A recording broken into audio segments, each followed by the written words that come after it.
Hello dear aspirants, welcome to another episode of current affairs daily by focus UPSC SPM. आज के episode में हम 3 important topics cover करेंगे। पहला topic है इंडिया अफ्रीका रिलेशंस के बारे में। दूसरा हम लोग बात करेंगे क्वाड और critical mineral supply chain. And thirdly we shall talk about financial fraud risk indicator. शुरुआत करते हैं पहले टॉपिक से, which is about India Africa relation.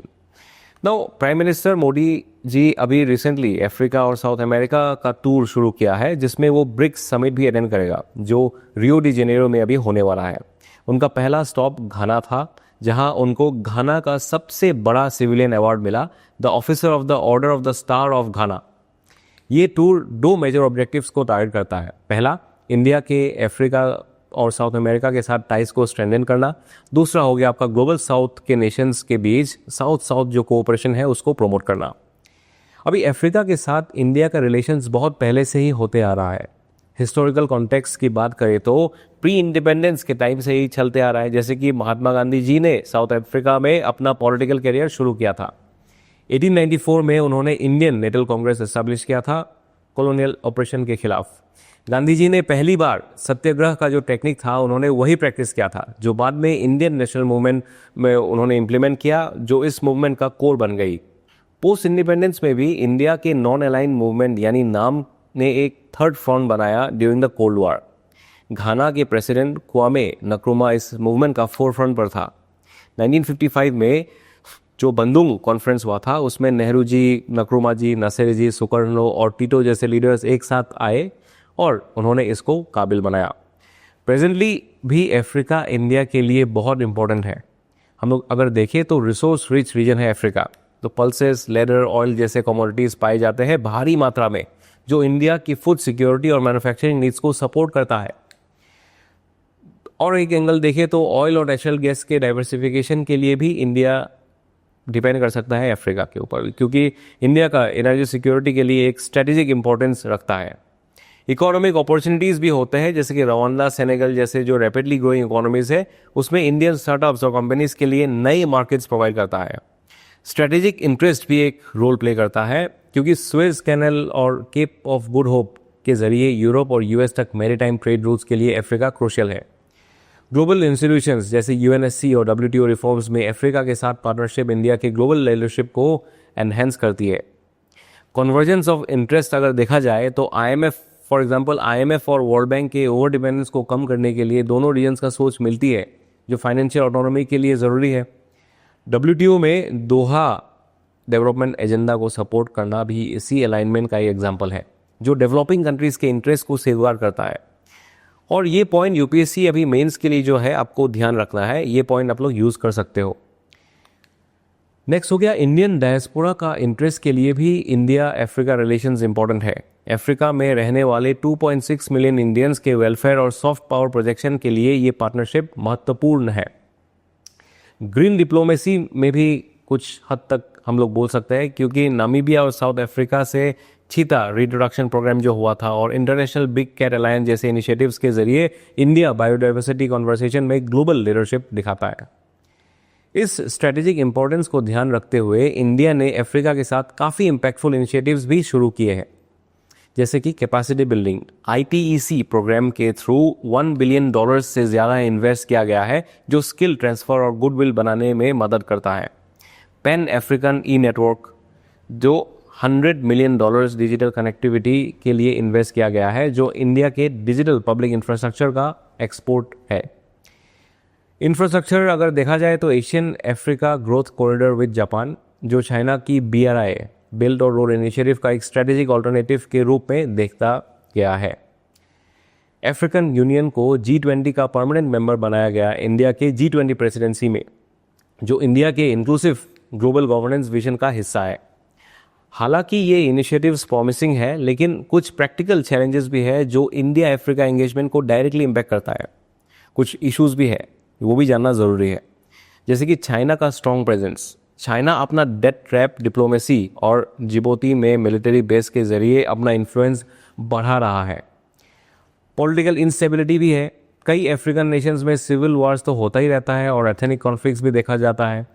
इससे क्या होता है, इन्वेस्टमेंट्स के जो रिटर्न्स होते हैं वो अनसर्टेन बन जाते हैं। तीसरा हो सकता है आपका टेररिज्म, अल शबाब और बोको हराम जैसे एक्सट्रीमिस्ट ग्रुप के अटैक्स रीजनल सिक्योरिटी के लिए कंसर्न बन गई है। और कुछ एक्सटेंट तक देखा जाए तो इंडिया में अफ्रीकन्स के खिलाफ स्टेरियोटाइपिंग और अटैक्स होते रहते हैं। इससे म्यूचुअल ट्रस्ट और पीपल टू पीपल जो कनेक्टिविटी होता है उस पर नेगेटिव असर पड़ता है। तो ये सब डायमेंशंस इंडिया के विश्व बंधु अप्रोच को रिफ्लेक्ट करता है, जहां हम ग्लोबल कम्युनिटी के साथ समन्वय और सहयोग के साथ आगे बढ़ने का संकल्प रखते हैं। इसी टॉपिक पर एक प्रीलिम्स प्रैक्टिस क्वेश्चन दिया गया है, आप इसका आंसर कमेंट सेक्शन में दे सकते हैं। अब बात करते हैं सेकंड टॉपिक की, क्वाड और क्रिटिकल मिनरल सप्लाई चेन पर। क्वाड यानी quadrilateral security dialogue India, US, Australia और जापान का स्ट्रेटेजिक ग्रुप है। मार्च 2021 में इसका पहला समिट वर्चुअली हुआ था। इसकी शुरुआत 2007 में जापान के शिंजो अबे के सजेशन पर हुई थी। क्वाड का कोर ऑब्जेक्टिव है इंडो पैसिफिक रीजन में चाइना का एग्रेशन को काउंटर करना। 2020 में कुछ इंसिडेंट्स ऐसे हुई, जैसे चाइना ने ऑस्ट्रेलिया को थ्रेटन किया, गलवान वैली क्लैश इंडिया के साथ जो हुआ, तब से क्वाड को फॉर्मलाइज करने का मोटिव और बढ़ गया था। तो सितंबर 2021 में इसका फर्स्ट इन पर्सन समिट हुआ। अब इसका ऑब्जेक्टिव्स क्या था? पहला था कि मैरीटाइम सिक्योरिटी इंश्योर करना, जो इंडिया के कोस्टल सिक्योरिटी और इंटरनेशनल ट्रेड के लिए क्रूशियल है। दूसरा हो गया क्लाइमेट चेंज रिस्क को एड्रेस करना। तीसरा इन्वेस्टमेंट इकोसिस्टम क्रिएट करना, जिससे इंडियन स्टार्टअप्स और बिजनेस को रीजनल एक्सपेंशन का मौका मिलता है। और टेक्नोलॉजिकल इनोवेशन को बूस्ट करना भी एक वजह था। इन सब ऑब्जेक्टिव्स के बीच एक और महत्वपूर्ण पहलू है, the China factor. South China Sea में चाइना ने अपनी आर्बिट्रेरी जो 9 डैश लाइन है उसको बदल के उन्होंने 10 डैश लाइन में बदल दिया है, जो उसके एग्रेसिव एक्सपेंशन का एक संकेत है। जैसे कि मिसाइल इंस्टॉलेशंस, नेवल बेसेस बनाना और रीजनल कंट्रीज पर दबाव बनाना उसकी स्ट्रेटेजी का हिस्सा है, जिसका प्रभाव पूरे इंडो पैसिफिक रीजन पर पड़ता है। अब लेटेस्ट डेवलपमेंट क्या है कि क्वाड ने क्रिटिकल मिनरल सप्लाई चेन को स्ट्रेंथन करने के लिए एक इनिशिएटिव लॉन्च किया है। क्रिटिकल मिनरल्स वो एलिमेंट्स होते हैं जो मोबाइल फ़ोन, इलेक्ट्रिक व्हीकल्स और ग्रीन टेक्नोलॉजी के लिए एसेंशियल होते हैं। इनका सप्लाई जो है थोड़ा रिस्क में है ड्यू टू चाइनाज डोमिनेंस। अभी इंडिया ने भी कुछ स्टेप्स लिए हैं इसको काउंटर करने के लिए। 30 मिनरल्स को क्रिटिकल डिक्लेयर कर दिया गया है, जो मेक इन इंडिया और आत्मनिर्भर भारत जैसे इनिशिएटिव्स के लिए है। काबिल PSU 2019 में बनाया गया था to acquire global mines. Also there has been agreements signed with Argentina और ऑस्ट्रेलिया। मिनरल्स सिक्योरिटी पार्टनरशिप एक US लेड डील है। उसके अलावा trust initiative with USA, Quad critical minerals partnership, ये सब स्टेप्स इंडिया की तरफ से लिया गया है। इसी टॉपिक पर एक प्रीलिम्स प्रैक्टिस क्वेश्चन दिया गया है, आप इसका आंसर कमेंट सेक्शन में दे सकते हैं। और अब आखिरी टॉपिक की तरफ चलते हैं, फाइनेंशियल फ्रॉड रिस्क इंडिकेटर। अब फाइनेंशियल फ्रॉड रिस्क इंडिकेटर एक नया टूल है जो डिपार्टमेंट ऑफ टेलीकम्युनिकेशंस ने डिजिटल इंटेलिजेंस यूनिट के लिए लॉन्च किया। इसका काम क्या है? ये टूल किसी भी मोबाइल नंबर को रिस्क के बेसिस पर क्लासिफाई करता है, जैसे कि medium risk, high risk, very high risk. ये क्लासिफिकेशन इस बात पर होता है कि उस नंबर से फाइनेंशियल फ्रॉड होने के कितने चांसेस है। इसके लिए इंफॉर्मेशन मिलता है Indian cyber crime coordination centre से। अब इसका फ़ायदा क्या होता है इस टूल का? ये सिस्टम बैंक्स को, NBFCs और UPI सर्विस प्रोवाइडर्स को हेल्प करता है। जब उन्हें लगता है कि कोई कस्टमर फ्रॉड का शिकार हो सकता है तो वो एक्स्ट्रा प्रोटेक्टिव मेजर्स ले सकते हैं, जैसे कि ट्रांजैक्शन ब्लॉक करना, अलर्ट भेजना, एक्सेट्रा एक्सेट्रा। इसे पूरे डिजिटल बैंकिंग और UPI सिस्टम को सिक्योर बनाया जा सकता है। अब ये UPSC मेंस के लिए क्यों इंपॉर्टेंट है ये भी थोड़ा जान लेते हैं। साइबर सिक्योरिटी से जुड़े किसी भी क्वेश्चन अगर आता है तो आप इस इनिशिएटिव के बारे में जिक्र कर सकते हो, क्योंकि ये रिसेंट गवर्नमेंट स्टेप है जो फाइनेंशियल फ्रॉड को रोकने के लिए उठाया गया है। जाने से पहले कुछ इंपॉर्टेंट कीवर्ड्स पर नज़र डाल लीजिए फॉर रिविजन। ये आपका स्क्रीन पे दिया गया है। इसी के साथ आज का सेशन यही समाप्त करते हैं। कल फिर मिलेंगे नए करंट अफेयर्स के साथ।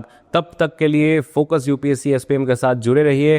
थैंक यू एंड जय हिंद।